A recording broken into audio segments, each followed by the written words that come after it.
I mean, happy New Year to you, Maritza. I mean, did you do anything special to celebrate, or just kind of take it easy this 2024? How'd you treat it? Yeah, I just stayed at home with family this time. It was something super chill, nothing crazy. There you go. And what about Christmas? Anything there special? Just kind of getting together with everybody?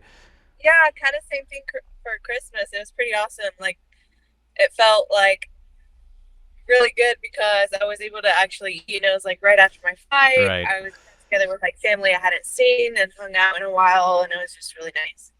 Yeah, absolutely. And then you got the birthday coming up, right, in a couple weeks. So, any plans there? Yeah, I know. Yeah, I got that coming up next week. Yeah, so happy early birthday to you. And I mean, a great present in the form of that last victory against Kallionidou. I mean, great performance as always by you. But just to look back on it, I mean, great way to end the year. Would you say that was the biggest win so far? How do you look back on that one? Are you happy with it? Yeah, I'm pretty happy with it. I mean, obviously, I got the win, and that was the mindset that I was going in. I was going in there, and no matter what, I was gonna come out with a win. Um, and that girl, she was tough. I'll tell you that. She had more experience in the pro career than I. I just went you to fight whoever, and I'm ready for anyone. Absolutely. And, like you said, she is very experienced, was kind of getting on a good roll there with Bellator and has been fighting all over the place, kind of. So, like, when you went into that fight and then kind of how it ended up going, did she surprise you with anything, or were you pretty as well prepared as you could have been for, all the things that she could have brought? Yeah, I guess actually I was expecting for her to come out and strike and show more kicks. Mm. I had went back and reviewed a couple of her fights, and um, she's she's a pretty aggressive striker, so we were expecting for her to strike a little bit more. So, I mean, not too surprised with her wanting to, I think her game plan was pretty good with trying to get me on the against the cage. Um, but other than that, yeah, I was just pretty surprised that she didn't throw as many kicks as I thought she would. So maybe a pleasant surprise, right? That you didn't have to worry Yeah, about those, yeah, especially as it went on. Yeah, and I mean, obviously racking up so much great momentum now, Maritza, right? Ranked number one in the Combate flyweight rankings, right there positioned for vacant title potential and, just on this roll, like I said. With it continuing to extend, right? Like it kind of builds up these expectations and maybe some pressure, especially with you in the number one spot now. Like, do you feel any of that, or is it more of just like good motivation to keep things going? How do you kind of treat kind of the rise in momentum spotlight that you're getting now? yeah. There's a balance between like motivation and pressure. But I like the pressure because I feel like there's a quote, there's a saying, I forget kind of how it goes, but pressure makes diamonds, Yes. and I feel like without that type of pressure, without those challenges, you're not really going to get much further than where you'd like to go. So I feel like I've found that balance where it's okay to have that pressure, and I actually really like it because it just pushes me more to do better and to be a better fighter. Yeah, of course, of course. And it's really cool to see the journey up into this point. Still got plenty to accomplish and achieve. I'm sure that you want to, but like I love hearing the origin stories, Maritza. So I really want to know kind of how we got here in the first place. I know you started training in MMA at like 15, right? So pretty early, pretty young. But like, what made you want to do that? What inspired you to, go into this crazy career choice that you're doing now? Like, how did this all begin? Yeah, it's funny. I never really imagined myself to be where I'm at right now. It's been a long journey, and yeah, so I started boxing when I was 15. And not to say like I didn't take it as serious as I do now, but I was just kind of training for fun, and I really liked boxing, and that was like the first out of everything that I started off with. And I kind of just fell in love with it. was training then, like on and off here and there. And then I went to some cage fights for the first time ever, and it just caught my attention. I told my coach at the time, I told him that I wanted to do that. I wanted to jump in there and fight. And he was like, "Are you sure? It's not it's not any other type of sport. It's like real." Yeah. I said, and I was like, "Yeah, I want to get in there. I want to try it and see how I do." And so after my first fight, I just kind of like fell in love with the whole thing. And yeah, that's how that got me to where I am now. All right, awesome. And I mean, when you were starting out with boxing and then going to adding in everything else, was that kind of like jarring at first, a little overwhelming, like, bringing everything into it? Or tell me about kind of once you made the flip transition, I guess. The flip transition into MMA Yeah, or just integrating everything from boxing. yeah, well, from boxing I started training like a little bit more Mm. kickboxing, implementing the kicks, and then eventually I went into my first jiu-jitsu gym. So I, was introduced to jiu-jitsu and what wrestling was and all that stuff. So like little by little I started training kickboxing and then eventually BJJ and wrestling. And then once I was able, to get some more like I guess well-rounded Hmm. training, and we decided to go and have my first amateur fight. Awesome. And that was at what, like 17, right? So pretty soon after. Yeah, I had just turned 18 when I had my first amateur fight. All right, very cool, very cool. And are you training with Team Alpha Male now, or is it kind of going there sporadically? I know I've seen you post some stuff there. Is that the main gym, or Yeah, yeah. I'm training there. That's my main gym, and then I also have my boxing and jiu-jitsu gym aside. But yeah, I've been training at Team Alpha Male for a few years now, and they're really great. I've learned a lot from the fighters and the coaches that are there. yeah, not at all a bad place to be, of course. And so how did things lead to Team Alpha Male? Um, I was connected to Team Alpha Male with my BJJ coach. He was actually at the time he was Josh Emmett's coach, so he was Okay. coaching a while, and he was trying to get me to go over there and train. And he's like, "Yeah, you just evolve so much more just by going there." So that's how I made that transition. All right, perfect. And so, were you like much of a fight fan or like a sports fan at all? I guess before you got into combat, because I know you said kind of you saw the cage stuff for the first time, like, whoa, this is crazy. But I'm assuming maybe you obviously knew what boxing was a little bit before jumping into that. But were you sporty at all before? Like, tell me about that. Um, yeah, no, like I think the honestly, like maybe I might have watched like a few boxing or UFC fights here and there, but I didn't really know much. Like I said, like as soon as I went, I remember going to the first cage fights that I saw, and that was like the first time that I was like really into it. But before that, yeah, I mean, I played soccer in high school for Okay. 4 years, but other than that, like I just went from soccer to fighting, which is pretty. Still using kicks. Yeah, still using kicks. Yeah. Okay, so then did you like this doesn't have to be sports specific, but did you have like any idols or inspirations? Of course, you can still have those now, but like people that, you kind of looked up to help out with motivation and things like that? Well, I remember when I did start off by watching the UFC, Ronda Rousey at the time was the one that was, she was all, Yeah. she was open up the women's MMA. So when I first started watching UFC, she was one of the women that I looked up to. And I also remember reaching out to Ticia Torres. I don't know, Oh yeah, you of know who course. Torres is. Of course. Yeah.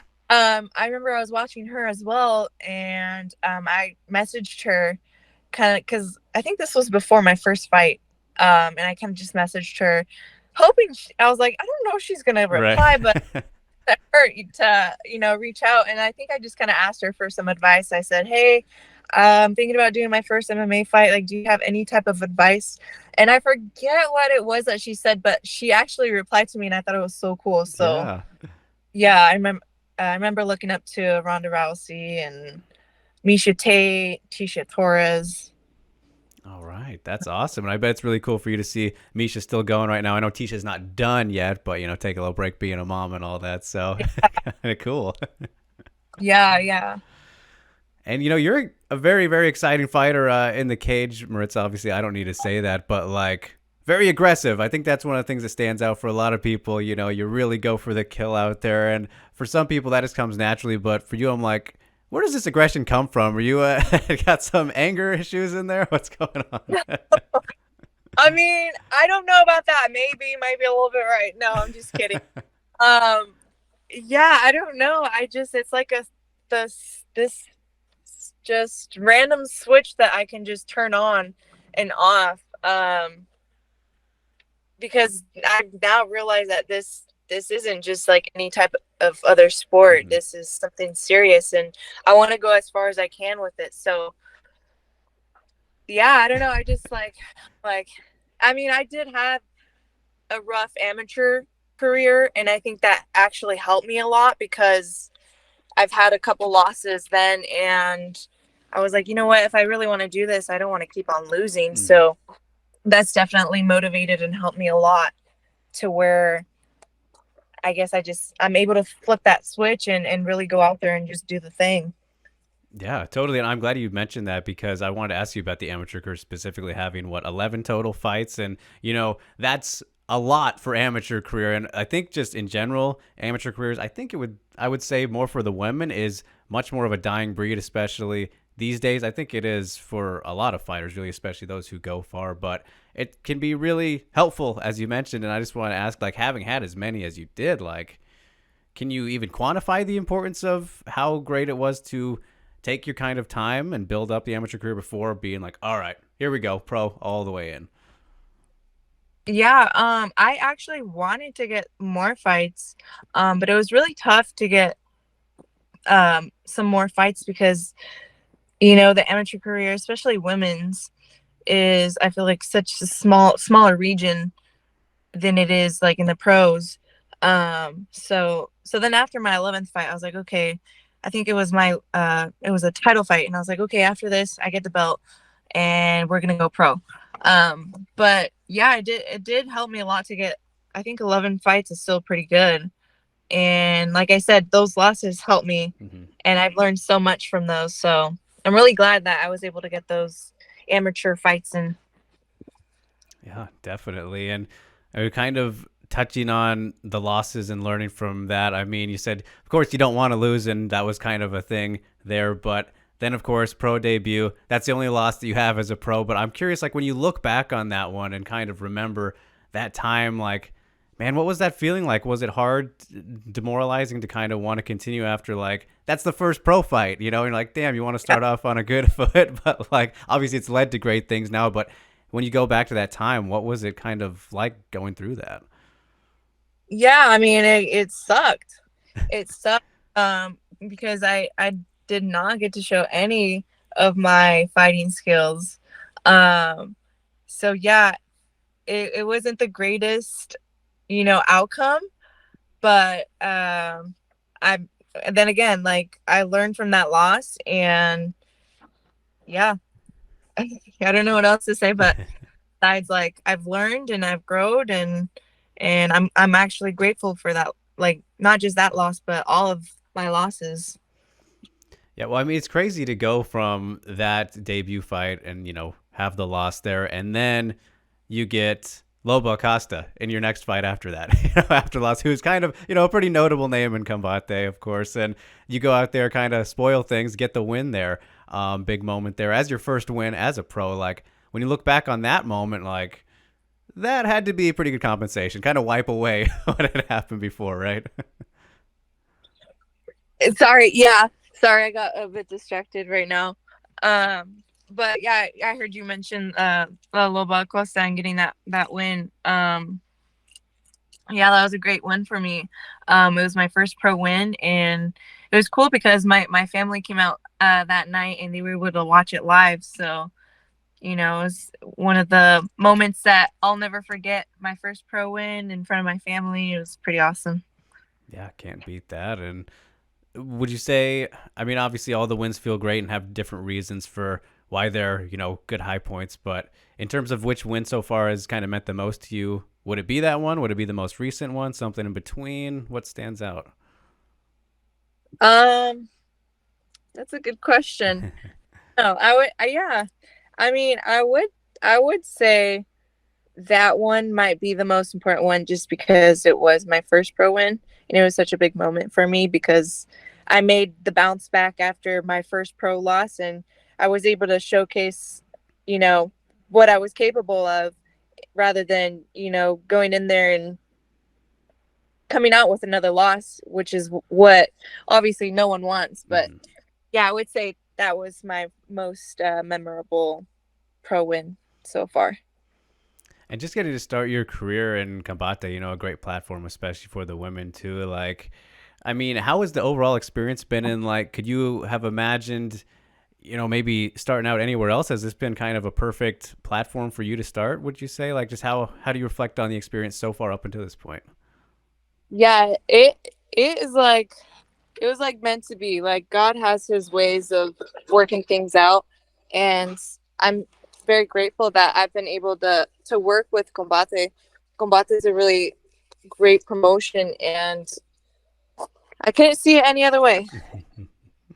Absolutely, and going for the title now. Saw you posted the picture recently. The thing looks good on the shoulder, so we'll have to get that the next fight. Right? But I agree. I mean, how soon are you hoping to get back in there, Maritza? Obviously, as we're rolling in 2024, like to stay active. But any ideas yet of when we might see you again? Yeah, well, I was talking to Mike and I was telling them that I'm ready to get back in there whenever they're ready for me. So yeah, I'm back to training and I'm just gonna be staying ready, waiting for the call and hoping to get that title fight. Of course. And I'm sure that's one of the goals for 2024 if you're a goal setting type of person. But ultimately, when we do look at, the new year, what are kind of the things that you do want to say you've checked off your kind of list by the time we get to 2025? Be here before we know it. Well, by then I would hope to stay as active as I can, really. And for what's next is I believe I've earned a title shot to become the first. That's like the main goal right now is like would be the biggest thing is to become the first Combate Global Women's Flyweight Champion. That's like history right there. So um hopefully I can, you know, I've been eyeing that. So and envisioning that, manifesting that. So hopefully we can get that. And then honestly, just keep racking up the wins and staying active. Yeah, of course. Like just control what you can control, right? Keep racking up the wins, indeed. So, and I want to hit you with a tough question here, Maritza. You mentioned soccer earlier, but like, I'm curious if you never got into MMA, what do you think you'd be doing instead? You think you would have gotten fully into soccer, or would we be now instead if you never started punching people? That's a good question. No, I don't. I don't. I think soccer was just like a thing to do for fun. I've always been like pretty active though. I guess you could say like in PE, I was so competitive ever since like elementary school. I remember. So I really like the fitness industry. So I think I probably would have followed like a personal trainer or like some type of gym fitness industry to where I can like create content and ideally that's something I would have done. Right, of course. And that's kind of a thing that's always still going to be there too. Just, if Yeah. you're feeling like being extra busy. Yeah. Yeah. But don't have to worry about that because the MMA career is going pretty well and been very fun to watch and going to be fun to continue to watch, Maritza. But I won't keep you any longer now. Of course, it's Friday. We got to go relax and enjoy it and get ready for the weekend and all. But it's been great getting to chat with you for the first time. And, Happy New Year again. Congrats on success and the great past year. And wishing you all the best going forward. But again, just thanks so much for the time, and it was great to talk with you. Yeah, great talking to you as well. Great meeting you, and thank you. Thank you for having me, and Happy New Year as well.